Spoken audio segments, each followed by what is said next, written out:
Hey everybody, there's no time better than the present.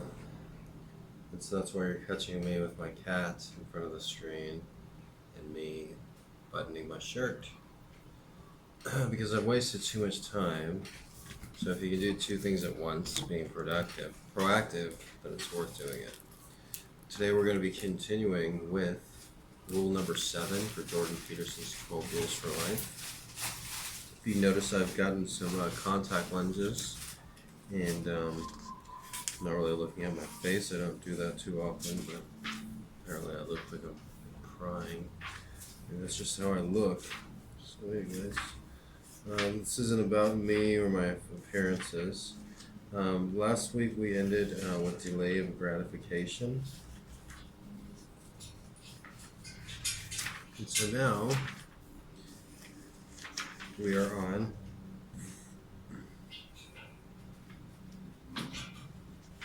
when we ended with the interesting story of Socrates. So now this section of the rule number 7 is called Death, Toil, and Evil. The tragedy of self-conscious being produces suffering, inevitable suffering. That suffering, in turn, motivates the desire for selfish, immediate gratification, for expediency. But sacrifice and work serves far more effectively than short-term impulsive pleasure at keeping suffering at bay. Excuse me, before I get started, I'm just going to drink this. This episode is brought to you by Mountain Dew Ice. It's a new drink from Mountain Dew, and it's really great. I mean, it's not regular Mountain Dew. It's got a hint of real juice in it, and it's really good. It's one of the best Mountain Dew drinks I've had, and I'm a fan of Mountain Dew. So, I'm just kidding. It's not brought to you by that. You're like, how did he get a sponsor? There's only 7 views. No. This is titled Rule Number 7. Pursue what is meaningful, not what is expedient. But then there was a great statue. I think it's done by Michelangelo or Leonardo da Vinci.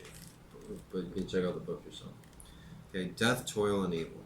The tragedy of self-conscious being produces suffering, inevitable suffering.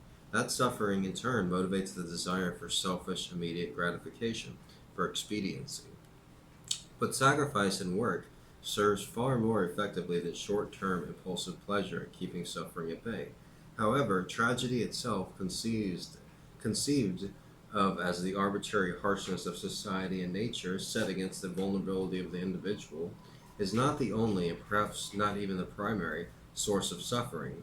There is also the problem of evil to consider. The world is set hard against us, of a certainty, but man's inhumanity to man is something even worse. Thus, the problem of sacrifice is compounded in its complexity. It is not only privation and mortal limitation that must be addressed by work, but work by the willingness to offer and to give up. It's the problem of evil as well. One thing I've noticed at recent acts of evil in society is when somebody's doing a mass shooting or something like that, somebody will ask the perpetrator, "Why are you doing this? What are you doing this for? Why are you doing this? Stop doing what the fuck are you doing?" You know, and then the perpetrator sometimes answers back. It's horrible. I think of some of the kids yelling out, "I don't like this," you know, "I don't like this." It's terrible, you know, like, I don't know, I'll never understand evil, but as long as you're here, as long as I'm here, it's good to fight evil. Because bad things happen when good men do nothing. Consider once again the story of Adam and Eve. Life becomes very hard for their children, that's us, after the fall and awakening of our archetypical parents. First is the terrible fate awaiting us in the post-paradisal world, in the world of history, not the least of which is the goatee called our creative endless toil. Humans work, as we have seen. We work because we have awakened to the truth of our own vulnerability, our subjugation to disease and death, and wish to protect ourselves for as long as possible. Once we can see the future, we must prepare for it, or live in denial and terror. We therefore sacrifice the pleasures of today for the sake of a better tomorrow. But the realization of mortality and the necessity of work is not the only revelation to Adam and Eve when they eat the forbidden fruit, wake up, and open their eyes. They were also granted or cursed by the knowledge of good and evil. It took me decades to understand what that means, to understand even part of what that means. It's this: once you become consciously aware that you yourself are vulnerable, you understand the nature of human vulnerability in general. You understand what it's like to be fearful and angry and resentful and bitter. You understand what pain means. And once you truly understand such feelings in yourself and how they're produced, you understand how to produce them in others. It is in this manner that the self-conscious beings that we are become voluntary and exquisitely capable of tormenting others and ourselves, of course. But it's the others we are concerned about right now. We see the consequences of this in new knowledge manifest themselves when we meet Cain and Abel, the sons of Adam and Eve.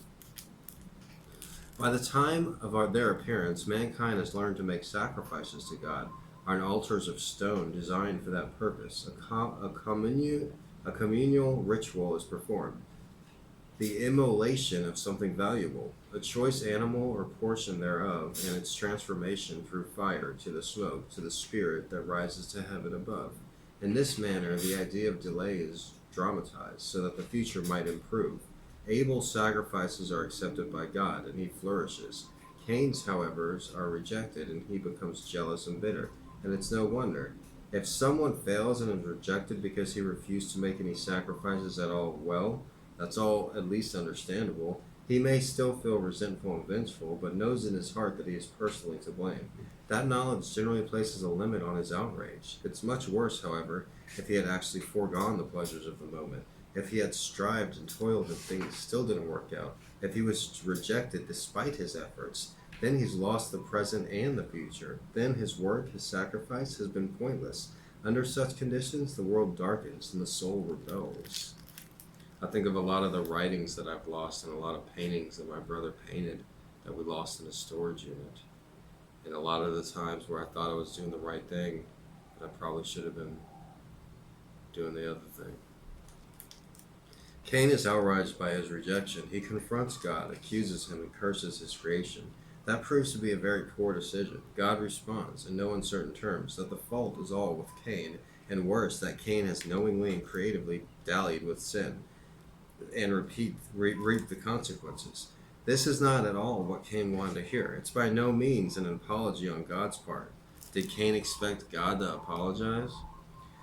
Instead, it's insult added to injury. Cain, embittered to the core by God's response, plots revenge. He defies the Creator audaciously. It's daring. Cain knows how to hurt. He's self-conscious after all, and has become even more so in his suffering and shame. So he murders Abel in cold blood. He kills his brother, his own ideal, as Abel is everything Cain wishes to be. He commits the most terrible of crimes in spite himself, all of mankind, and God himself all at once. He does it to wreak havoc and gain his vengeance. He does it to register his fundamental opposition to existence, to protest the intolerable vagaries of being itself.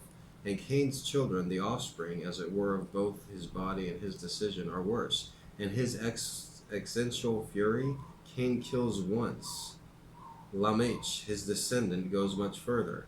I have slain a man to my wounding, says Lamech, and a young man to my hurt. If Cain shall be avenged sevenfold, truly Lamech 70 and sevenfold. Genesis chapter 4, verse 23 through 24.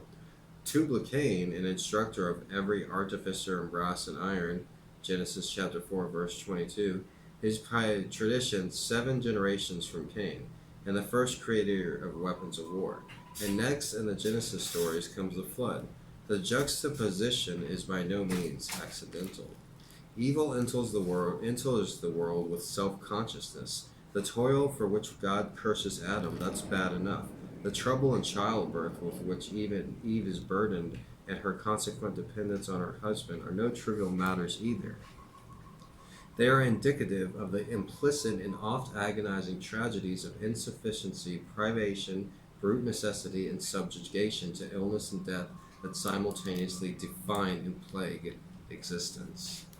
He says it how it is, man. Their more factual reality is sometimes sufficient to turn even a courageous person against life. It has been my experience, however, that human beings are strong enough to tolerate the implicit tragedies of being without faltering, without breaking, or, worse, breaking bad.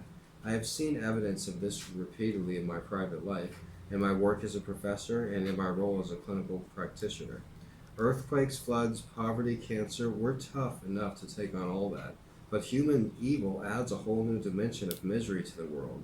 It is for this reason that the rise of self consciousness and its attendant realization of mortality and knowledge of good and evil is presented in the early chapters of Genesis and in the vast tradition that surrounds them as a catechism of cosmic magnitude. Conscious human malevolence can break the spirit even tragedy could not shake. I remember discovering with her that one of my clients had been shocked into years of serious post-traumatic stress disorder, daily physical shaking and terror, and chronic nightly insomnia by the mere expression on his enraged, drunken boyfriend's face. On the mere expression on her enraged, drunken boyfriend's face. His fallen countenance, Genesis chapter 4, verse 5, indicated his clear and conscious desire to do harm. She was more naive than she should have been, and that predisposed her to the trauma. But that's not the point. The voluntary evil we do one another can be profoundly and permanently damaging, even to the strong. And what it is precisely that motivates such evil. It doesn't make itself manifest merely in consequence of the hard lot of life. I agree, I've had a hard life. I'm not evil. It doesn't even emerge simply because of failure itself, or because of the disappointment and bitterness that failure often and understandably engenders. But the hard lot of life, magnified by the consequence of continually rejected sacrifices, however poorly conceptualized, however half-heartedly executed, that will bend and twist people into the truly monstrous forms with whom they begin consciously to work evil, who then begin to generate for themselves and others little besides pain and suffering, and who do it for the sake of that pain and suffering. In that manner, a truly vicious cycle takes hold. Begrudging sacrifice, half-heartedly undertaken, rejection of that sacrifice by God or by reality, take your pick, angry resentment, generated by the rejection, descent into bitterness and the desire for revenge, sacrifice undertaken even more begrudgingly or refused altogether, and it's hell itself that serves as a destination place of that downward spiral. Life is indeed nasty, brutish, and short, as the English philosopher Thomas Hobbes so memorably remarks. But man's capacity for evil makes it worse. This means that the central problem of life, the dealing with its brute facts, is not merely what and how to sacrifice to diminish suffering, but what and how to sacrifice to diminish suffering and evil, the conscious, involuntary, and vengeful source of the worst suffering. The story of Cain and Abel is one manifestation of the archetypical tale of the hostile brothers, hero and adversary, the two elements of the individual human psyche, one aimed up at the good and the other aimed down at hell itself. Abel is a hero, true, but a hero who is ultimately defeated by Cain. Abel could please God, a non-trivial and unlikely accomplishment, but he could not overcome human evil. For this reason, Abel is archetypically incomplete.